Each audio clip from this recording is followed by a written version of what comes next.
Subscribe करिए hi-fi study channel को, bell icon को प्रेस कीजिए लेटेस्ट वीडियो अपडेट सबसे पहले पाने के लिए। हेलो दोस्तों, फिर से आप सभी का बहुत बहुत स्वागत करता हूं आपके अपने चैनल हाईफाई स्टडी में। दोस्तों आज की जो वीडियो है वो अभी आपके लिए बेहद इंपॉर्टेंट होने वाली है। सेम जो हमारा चैप्टर चल रहा था मृदा तथा फसलें, जो हमारा चैप्टर चल रहा था बेसिकली मृदा तथा फसलें, उससे रिलेटेड मैंने आपको कल की वीडियो में फसल चक्र क्रॉप रोटेशन के बारे में मैंने आपको बताया था, है ना। क्रॉप रोटेशन के बारे में मैंने आपको बताया था, क्योंकि आपको उम्मीद करता है कि आपको समझ में आ रहा होगा और आपको अच्छे से क्लियर भी हो गया होगा। लेकिन अगर हम यहाँ पर बात करते हैं साइंस सेकंड सेमेस्टर के साइंस से रिलेटेड, अगर हम टॉपिक आज हम लोग कवर करेंगे वो कवर करेंगे फसल भंडारण, ठीक है, फसल क्रॉप स्टॉकिंग एंड स्टोरिंग। यानी कि यहाँ पर हम लोग दो टॉपिक आज क्लियर करने वाले हैं। पहला जो टॉपिक है फसल भंडारण है, दूसरा आपका है भंडारण की विधियाँ। पहला फसल भंडारण, दूसरा है भंडारण की विधियाँ। ये आज का हमारा टॉपिक होने वाला है। ये जो इतना पोर्शन है ये आज का आपका टॉपिक होने वाला है बेसिकली, ठीक है।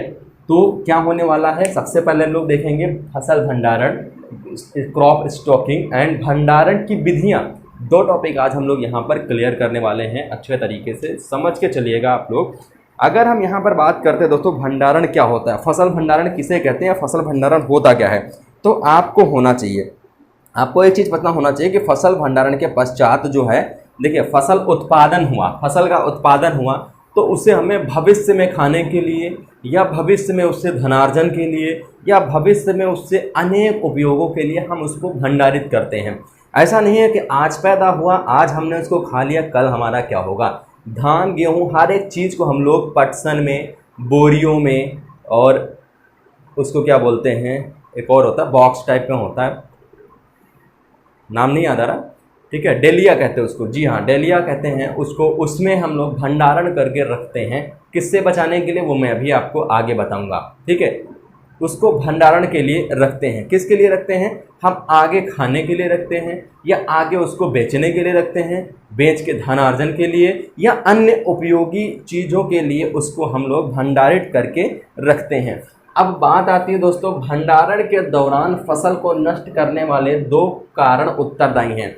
अब भंडारण तो हमने कर दिया, ऐसा तो है नहीं कि भंडारण हमने कहीं भी ले जा करके रख दिया, ठीक है। अगर कहीं भी रख देंगे तो उसमें दो कारण उत्तरदायी होंगे उस फसल को, उस अनाज को खराब करने के लिए। भंडारण के दौरान फसल को, जो हमारी फसल होती है या फिर जो हमारा अनाज होता है, उसको नष्ट करने के लिए दो कारण उत्तरदायी होते हैं। दो कारण कौन कौन से उत्तरदायी होते हैं, चलिए आपके सामने मैं लेकर के उपस्थित होता हूँ, ठीक है। देखिए पहला कारण जो है वो हो जाता है जैविक कारण, नोट कर लीजिएगा आप लोग, जैविक कारण है। दूसरा आपका हो जाता है, सॉरी इधर ही लिख देते हैं, दूसरा आपका हो जाता है अजैविक कारण।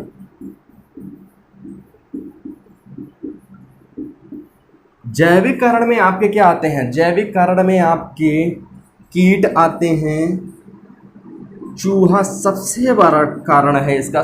फसल भंडारण के दौरान फसल को नष्ट करने में सबसे ज़्यादा अगर कारण जैविक कारण में अगर आता है तो वो आता है चूहा आता है। चूहा के बाद आपका, सॉरी कीट तो हो गया, पक्षी आता है। पक्षी भी क्या है, फसल को नष्ट पहुंचाता है। और उसके बाद काफ़ी सारे सूक्ष्म जीव भी आते हैं, सूक्ष्म जीव भी आते हैं। सूक्ष्म जीव जैसे आप लोगों ने अनाज वगैरह में देखा होगा, चावल में कीड़े पड़ जाते हैं, है ना, तो वो भी हमारा सूक्ष्म जीव के अंतर्गत ही आता है। यानी अगर हम जैविक कारण की बात करते हैं तो जैविक कारण में हमारा जो कीट होता है और उसके बाद चूहा होता है, पक्षी होते हैं, कीट होते हैं, सूक्ष्म जीव होते हैं, ये सभी हमारे खाद्य पदार्थों को नष्ट कर देते हैं। जितने भी हमारे खाने योग्य पदार्थ जो होते हैं उनको हम भंडारित करके रखते हैं, उन सभी को ये नष्ट कर देते हैं। और अगर हम सबसे ज़्यादा भंडारण में नष्ट करने वाले अगर हम जैविक कारण की बात करते हैं तो वो हमारा आता है बेसिकली चूहा आता है। चूहा जो अनाज का होता है 25% जो है अनाज को खा लेता है, अनाज को खाकर नष्ट कर देता है, ठीक है, याद कर लीजिएगा। जैविक कारण में जो चूहा है वो सबसे ज़्यादा अनाज को 25% अनाज को खा करके वो नष्ट कर देता है, जिससे 25% जो हमारा नष्ट करता है, इससे हम लाखों लोगों को लाखों लोगों को खाना खिला सकते हैं, लाखों लोग इसका उपयोग कर सकते हैं इस 25% अनाज को। क्योंकि भंडारण में आपको पता है, भंडारण में हम किलो 2 किलो या 1-2 कुंटल तो रखते नहीं हैं, भंडारण में हम लोग ज़्यादा से ज़्यादा अनाज को रखते हैं। तो उनमें से दोस्तों 25% जो अनाज है वो चूहे खा करके नष्ट कर देते हैं। ये चीज़ आपको पता होना चाहिए। अगर हम बात करते हैं यहाँ पर अजैविकरण के बारे में, अजैविकरण के बारे में अगर हम बात करते हैं तो यहाँ पर सबसे बड़ा कारण इसका होता है नमी और तापमान। नमी और तापमान जो होता है वो सबसे बड़ा कारण होता है अजैविक कारक में। अजैविक कारक में सबसे बड़ा जो जो कारण होता है भंडारण के समय फसल को नष्ट करने के लिए उत्तरदायी होते हैं, वो अजैविक कारण में सबसे ज़्यादा जो होता है वो नमी होती है और तापमान होता है। तापमान पर भी डिपेंड करता है। तापमान जैसे कि बाय द वे अगर आपके वहाँ तापमान हल्का है या तापमान ज़्यादा है तो चीज़ें अगर सूखने वाली हैं तो वो सूख जाएंगी, है ना। सूखने वाली चीज़ें हैं अगर आपकी तो वो सूख जाएंगी, तापमान ज़्यादा होगा। तापमान कम पे उनको रखना पड़ेगा। बाय द वे अगर आप सूखे अनाज को रख रहे हैं,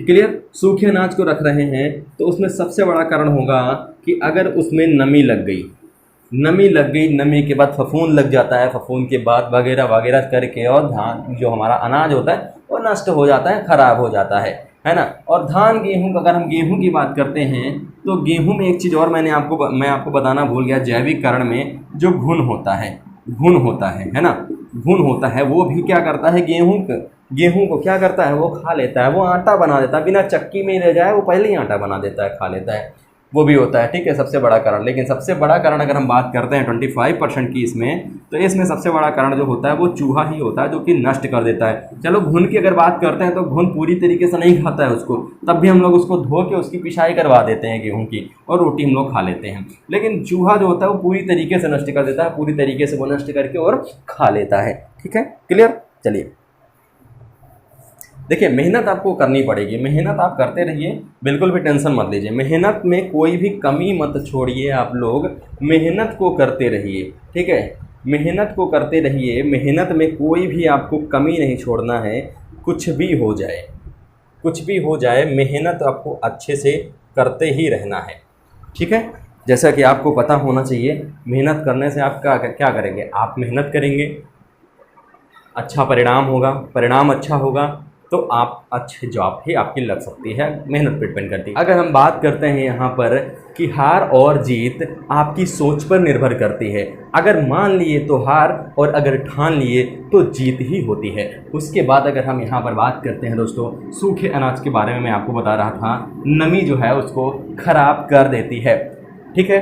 तो ये हमारा बेसिकली फसल भंडारण जो आपका टॉपिक है, फसल भंडारण, क्रॉप स्टॉकिंग जो है, उसमें भंडारण के दौरान फसल को नष्ट करने वाले कारण उत्तरदायी होते हैं। 2 कारण होते हैं, एक आपका जैविक कारण होता है, एक आपका अजैविक कारण होता है। जैविक कारण में जो आपके कीट होते हैं, चूहे होते हैं, पक्षी होते हैं, सूक्ष्मजीव होते हैं, और लाखों लोग, यहाँ पर 25% जो है वो अनाज खाकर नष्ट कर देता है, सिर्फ और सिर्फ चूहा। लेकिन अगर जैविक कारण की बात करते हैं, इसमें नमी और तापमान आता है, जो अगर हम सूखे अनाज होते हैं नमी पा करके ख़राब हो जाते हैं। यहीं पर अगर कुछ हमारे अनाज होते हैं जो मतलब तापमान की वजह से ख़राब हो जाते हैं, ठीक है। तो ये चीज़ें आपको पता हो गई होंगी। अब हम लोग अपने नेक्स्ट टॉपिक पे चलते हैं। जो हमारा नेक्स्ट टॉपिक होता है दोस्तों वो भंडारण की विधियाँ होता है। तो हम लोग यहाँ पर अब इसके बाद हम लोग देखेंगे अपने भंडारण की विधियों के बारे में, कि भंडारण की कौन कौन सी विधियाँ होती हैं। चलिए, अगर हम यहाँ पर बात करते हैं, मैंने आपको बताया था कि भंडारण की विधियों के बारे में हम सेकंड टॉपिक पे अपने बात करेंगे। तो सेकंड टॉपिक हमारा जो होता है वो भंडारण की विधियाँ होता है, भंडारण की विधियाँ होता है, ठीक है।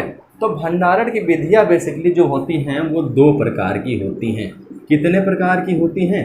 2 प्रकार की होती हैं। कौन कौन सी? पहला हो जाएगा यहाँ पर आपका शुष्क भंडारण, शुष्क भंडारण। दूसरा आपका हो जाएगा यहाँ पर आर्द्र भंडारण, है ना।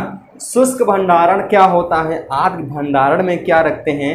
तो अनाज व इसके उत्पादों के लिए हम लोग क्या करते हैं, या बेसिकली लिख लीजिए, अनाज जो होता है वो शुष्क भंडारण होता है। लेकिन वहीं पर अगर हम आर्द्र भंडारण की बात करते हैं तो आर्द्र भंडारण में मैंने आपको अभी बताया था, सब्जियां और फल। मैंने आपको वहाँ पर बताया था कि कुछ होते हैं जैसे हमारे अनाज होते हैं वो नमी से दूर होते हैं, और सब्जियां जो होती हैं उनको नमी चाहिए, आर्द्रता चाहिए, है ना, तभी वो वहाँ पर मैंने आपको बताया नहीं था। एक मैंने आपको बताया था तापमान, दूसरा मैंने आपको बताया था नमी। तो नमी जो होती है बेसिकली, नमी जो होती है वो गेहूं को ख़राब कर देती है, क्योंकि गेहूं सूखे स्थान पर रखना चाहिए।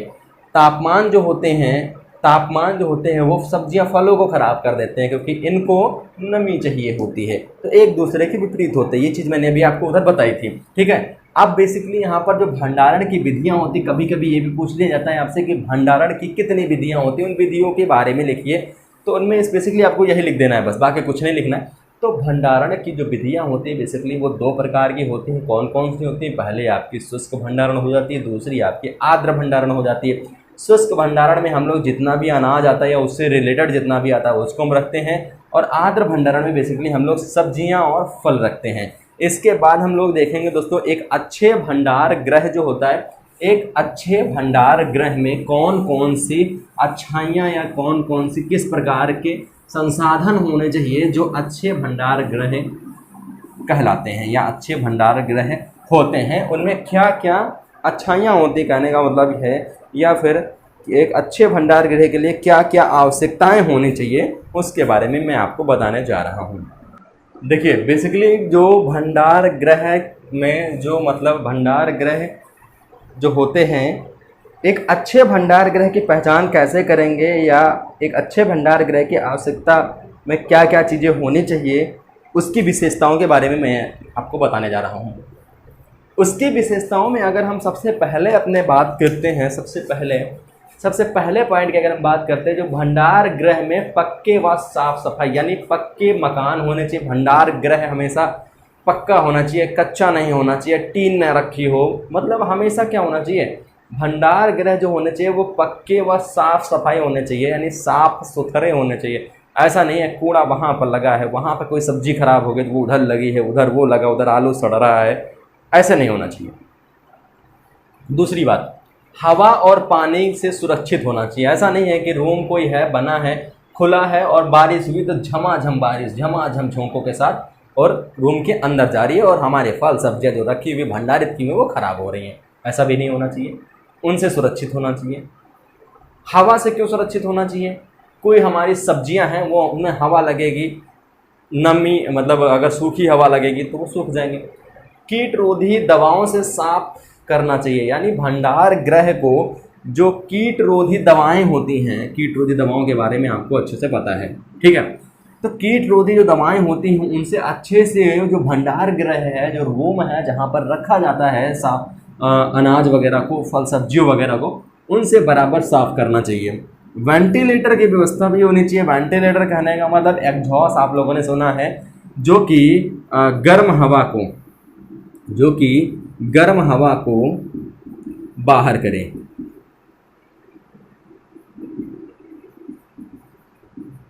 ठीक है, गर्म हवा को क्या करे, बाहर करे। वेंटिलेटर की व्यवस्था होनी चाहिए। कहने का मतलब आप ऐसा भी लिख सकते हो, एग्जॉस्ट की व्यवस्था होनी चाहिए। आटा चक्की, अस्थि चक्की, कट्टी घर, कूड़ा घर जो है वो भंडार गृह से काफ़ी दूर होना चाहिए। आटा चक्की क्यों दूर होना चाहिए? क्योंकि आटा चक्की होंगे तो वहाँ पर चूहे वगैरह होंगे, कीट वगैरह होंगे, सारी चीज़ें वहाँ पर होंगी और वो सारा यहाँ पर भंडार गृह में जो है वो आ सकता है, भंडार गृह में आ सकता है। इसी तरह जो अस्थि चक्की होती है, अस्थि चक्की मतलब जहाँ पर हड्डियों की पिसाई होती है, चाहे वो जानवरों की हड्डियाँ हों या फिर किसी मनुष्य की हड्डी हो। मनुष्य की हड्डी तो बेसिकली नहीं पीसी जाती है, लेकिन जो जानवर की हड्डी होती है उसकी पिसाई होती है। उसका सबसे बड़ा प्रयोग जो होता है वो आपके पाउडर बनाने के लिए किया जाता है। जो आप झमाझम पाउडर लगाते हैं ना, गले में लगाते हो, पूरे शरीर में पाउडर लगाते हो, वो पाउडर बेसिकली जो है वो अस्थि चक्की यानी कि हड्डियों से पिसी हुई हड्डियों से बनी होती है। कट्टी घर, कूड़ा घर तो आपको पता ही है, ये भी दूर होना चाहिए। बाकी अगर बात करते हैं ताप व नमी से सुरक्षा होना चाहिए। ताप व नमी से सुरक्षा बेसिकली होना चाहिए, क्योंकि ताप और नमी से अगर सुरक्षा होगी तो क्या होगा, ताप और नमी से अगर सुरक्षा होगी तो बेसिकली आप का जो भंडारण किया हुआ सामान है, अनाज है, सब्जी है, फल है, वो सुरक्षित रहेगा। सबसे इम्पॉर्टेंट यहाँ पर रोल अदा करता है वो होता है हमारा स्थान का चयन। भंडार गृह बनवाने से पहले या वहाँ पर कह लें कि बनवा तो दिया कोई भी, लेकिन हमें वहाँ रखने से पहले जो स्थान का चयन है वो करना चाहिए। कैसे करना चाहिए? मान लीजिए मेरा यहाँ पर घर है ना, और इसके बगल यहाँ पर यानी कि यहाँ से 10 किलोमीटर दूर पे एक भंडार गृह है। ठीक है, ये घर है हमारा, ये भंडार गृह है। एक इधर हमारा 5 किलोमीटर पे भंडार गृह है। ठीक है, एक हमारा यहाँ पर मान लीजिए 40 किलोमीटर दूर हमारा यहाँ पर भंडार गृह है। ठीक है, और हमारे खेत हमारे घर के आसपास हैं, है ना, ये हमारे क्या हैं? खेत हैं। ठीक है, खेत हैं। तो बेसिकली स्थान का चयन इस वजह से करना चाहिए क्योंकि हम मान लीजिए आलू यहाँ खेत से उठाते हैं और भंडार गृह में भंडारित कर देते हैं अगली बुआई के लिए कि हम आगे बुआई करेंगे उसको फिर से निकाल के। तो बेसिकली अगर हम स्थान का चयन नहीं करेंगे, मान लीजिए हम 10 किलोमीटर दूर यहाँ पर हम अपना भंडारण करते हैं या 5 किलोमीटर दूर यहाँ करते हैं, या बेसिकली हम लोग यहाँ 40 किलोमीटर दूर भी कर सकते हैं, लेकिन हम ऐसी जगह स्थान का चयन करेंगे जो घर से हमारे खेतों से कम दूरी पे है, जैसे कि 5 किलोमीटर यहाँ पे है, तो हम यहाँ पर भंडारण कर देंगे। चूँकि हमको ले जाने में भी कम लागत होगी, लाने में भी कम लागत होगी, और हम पास में रहेगा। अगर बाय द वे यहाँ से हम लोग खेत से उठाते हैं, उसके बाद उठा करके 40 किलोमीटर दूर यहाँ पर भंडार गृह में ले जाते हैं, तो आपके लिए खर्चा भी बढ़ेगा। ठीक है, प्लस का टाइम भी खराब होगा, टाइम वेस्ट भी होगा। ठीक है, इतनी दूर ले जाने में मान लीजिए कोई अच्छी चीज़ है, नमी के लिए है या फिर सूखा या फिर धूप लग रही है, तो उसमें भी सब्जियां खराब हो जाएंगी। तो बेसिकली हम चुनाव इस वजह से करेंगे, उसका चयन हम स्थान का चयन इस जगह पे करेंगे जहां हमारे घर से नज़दीकी में भंडार गृह है। ठीक है, बेसिकली 30 किलोमीटर 20 किलोमीटर भी आप लोग कर सकते हो, मतलब उतनी ज़्यादा कोई दिक्कत वाली बात नहीं है। ठीक है, तो उम्मीद करते हैं आज का सेशन आपको पसंद आया होगा। वीडियो पसंद आए तो वीडियो को लाइक करिएगा, शेयर करिएगा दोस्त मित्रों के साथ। फसल भंडारण के बारे में बताया, फसल भंडारण की विधियों के बारे में बताया, साथ ही में दोस्तों आपको मैंने भंडार गृह के बारे में भी बताया। इससे पहले का जो चैप्टर था क्रॉप रोटेशन टॉपिक था, उसको अगर आपने नहीं देखा तो उसको ज़रूर से ज़रूर देखिएगा। ठीक है, और उम्मीद करते हैं सेशन पसंद आएगा तो वीडियो को लाइक करिएगा, शेयर करिएगा दोस्त मित्रों के साथ। मिलेंगे नेक्स्ट वीडियो के साथ, तब तक के लिए जय हिंद, वंदे मातरम।